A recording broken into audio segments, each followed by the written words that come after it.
If you need to make a Texsolve replacement heddle, this is the slickest way to do it. You take two heddles, join them together, and I'm going to do this on the outside of these shafts so that we don't get encumbered with our warp. Take a piece of 12/6 or 12/9 seine cord,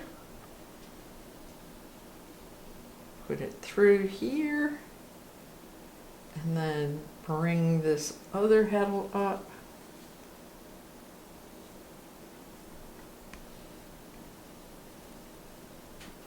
Gonna bring that through.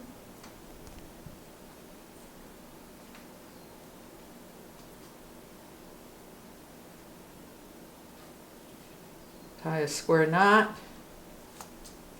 Trim that off.